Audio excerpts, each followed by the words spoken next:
Nah, setelah kita membuka aplikasi Odoo ini, kita pertama-tama kita install aplikasi sales tersebut. Kita masuk ke menu di apps, lalu kita klik sales aplikasi. Nah, di aplikasi ini ada tombol install, tekan saja kita install. Nah, biasanya di aplikasi Odoo ini, di modul ini kita akan diberikan sebuah referensi bagaimana semisal kita mau memilih toko bubu ini kan mengenai transaksi jual beli. Nah, kita akan diberikan rekomendasi, misalnya kita install aplikasi sales atau penjualan. Sebentar, ini masih loading karena laptop kentang. Seperti ini teman-teman, still loading. Jadi enaknya di aplikasi Odoo ini kita diberikan rekomendasi untuk memilih aplikasi yang sejenis ataupun aplikasi yang berhubungan.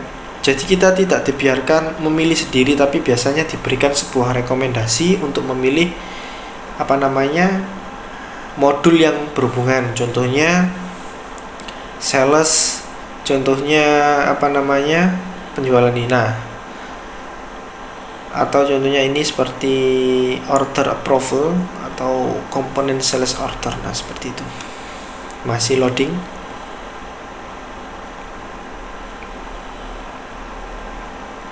Nah, ini setelah terinstall, kita kita masuk aplikasi, yakni tekan tombol di sini, lalu pilih pilih sales. Di sini ada invoice atau yang sales ini terinstall bersamaan karena terhubung. Oke, kita masuk ke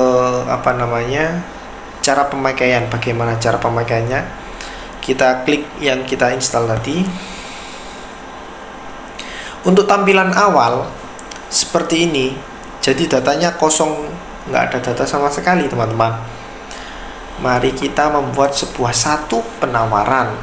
Nah, contohnya di sini, yakni tekan buat atau create.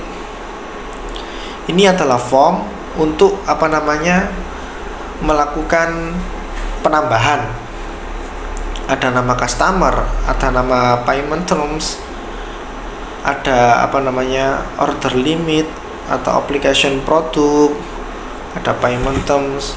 Untuk limitnya, untuk payment term ini misalnya itu limitnya. Nah, seperti ini teman-teman untuk tampilannya. Di sini juga ada nama produk. Ini produknya masih kosong, masih ada 2 saja, kursi sama meja yang beberapa hari ditambahkan. Nah, kita bisa kasih nama terserah. Bagaimana kalau nambahkan nama pelanggan? Jadi seperti ini. Oke, kita tambahkan create dan edit, atau kita bisa juga cara yang lain, klik order di customer atau bisa artikan pelanggan. Oke, kita oke saja. Ini masih kosong teman-teman. Kita create atau buat. Nah, di sini ada pilihan 2, individu sama company. Maksudnya apa? Di individu ini untuk pembelian secara individu atau perseroangan. Yang kedua yakni company secara perusahaan. Seperti itu teman-teman. Misalnya kita customer individu, klik individu. Misalnya namanya Budi. Alamatnya misalnya Jalan Parangtritis, Sleman, Indonesia, Yogyakarta. Nah, ini adalah data dari customer kita. Semisal kita mau nambahkan yang lain bisa. Contohnya nomor HP di sini, nomor telepon, nomor HP, email. Nah, misalnya seperti ini emailnya. Jadi teman-teman harus hafal semua tampilannya sih. Nah, seperti itu kita simpan, save. Jadi kita akan memiliki sebuah customer yang namanya Budi. Oke, kita cek. Nah, ini namanya contohnya Budi. Nah, bagaimana untuk cara menambahkan sebuah produknya, yakni masuk ke produk, klik ke produk. Kita memiliki dua yang sudah ditambahkan, yakni kursi dan meja. Misalnya kita mau menambahkan produk celana, contohnya kita masuk ke create. Nah, produknya kita tulis celana. Oke, kita pakai custom, kita kategorinya all semuanya saja. Untuk dari tampilan ini kita diberikan contohnya seperti ini teman-teman. Nah, barcode ini untuk apa? Barcode ini biasanya kita ketika di supermarket itu ada yang namanya scan-scanan. Nah, kita bisa mengisikan kode scan di barcode ini. Contohnya huruf atau angka atau apa saja, atau huruf saja teman-teman. Nah, contohnya ini harganya dari produk. Kita kasih harga berapa. Misal celana ini kasih harga 60.000 teman-teman. Nah, kos ini tuh modal. Kos itu modal atau biaya. Nah, misalnya kita modalnya 20.000. Oke. Ini data produk kita. Nah, tipenya apa, kategorinya apa, barcode-nya apa. Setelah kita isi lengkap semua, nah modalnya berapa juga jangan lupa. Kita setelah sudah, kita bisa tambah atau kita langsung simpan saja. Oke. Nah, kita sudah memiliki satu produk yang namanya celana dengan berbagai macam informasi, contohnya sales price. Oke, kita langsung ke order aja. Nah, setelah kita masuk ke order, kita masuk ke create. Ini caranya teman-teman. Kita pilih customer yang kita buat tadi, yakni Budi. Nah, ini payment term ini jatuh temponya misalnya 1 bulan 30 hari. Nah, untuk si Budi ini untuk membeli sebuah celana, meja, kursi. Nah, misalnya gini, kita masuk ke celana, kita klik. Jumlahnya ada 1. Nah, untuk unit price ini harga per item, harga jual per 1 unitnya atau per itemnya teman-teman. Misalkan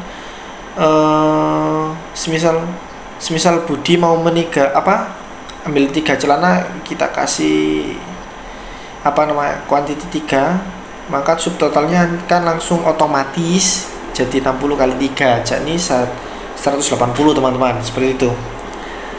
Sampai sini mudah banget kan teman-teman. Nah, kita tinggal save saja. Nah, kita memiliki sebuah form sales order dengan nomor S0001. Ini oleh order namanya Budi. Nah, untuk statusnya masih quotation, belum di sales order teman-teman. Nah, bagaimana untuk di sales order? Kita langsung ke confirm untuk mengkonfirmasi penjualan, maka otomatis akan menjadi sales order teman-teman. Seperti itu.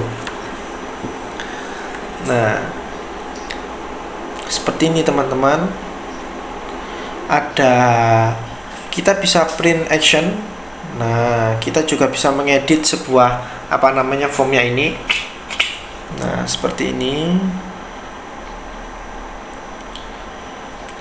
Nah, di sini ada menu invoice berhubungan dengan menu invoice yang di-download semuanya tadi, teman-teman. Setelah semisal kita mau buat invoice, maka kita buat create invoice. Kita ada 3 pilihan. Ini ada 3 pilihan. Yang pertama regular invoice atau langsung lunas. Yang kedua ini pakai DP. Yang ketiga ini bayar sisa atau kekurangannya.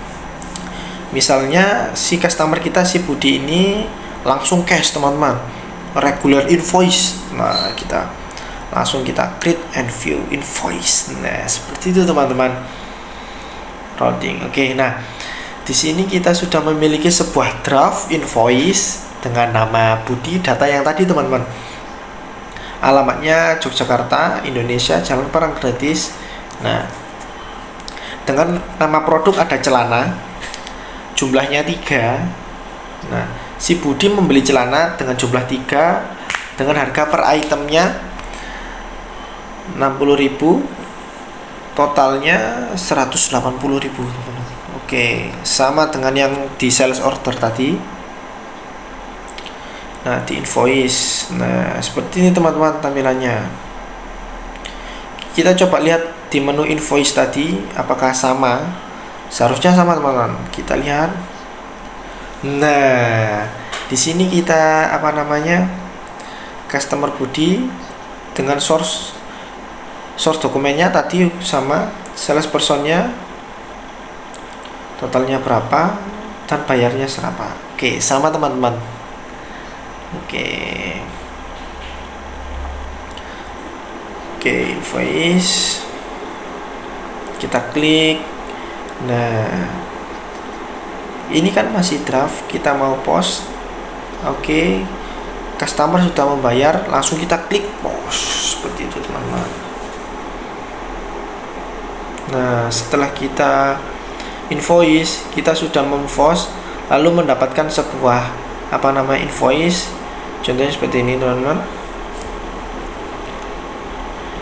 Karena kita sudah melakukan customer kita sudah bayar, kita tinggal melakukan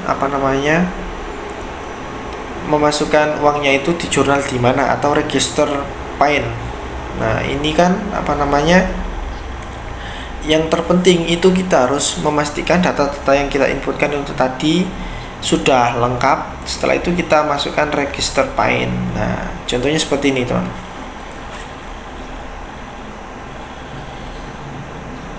Nah, ini kita bisa pilih bank USD atau cash USD. Karena pembayaran tadi cash, kita kasih cash. Nah, untuk amount ini tadi total dari jumlah pembelian tadi yakni 60.000 tadi kali 3 unit. Jadi totalnya 160.000. Langsung kita validasi teman-teman. Setelah kita validasi, nah statusnya akan paid. Seperti itu teman-teman. Jadi seperti itulah alur alur menggunakan aplikasi Odoo Sales atau penjualan pada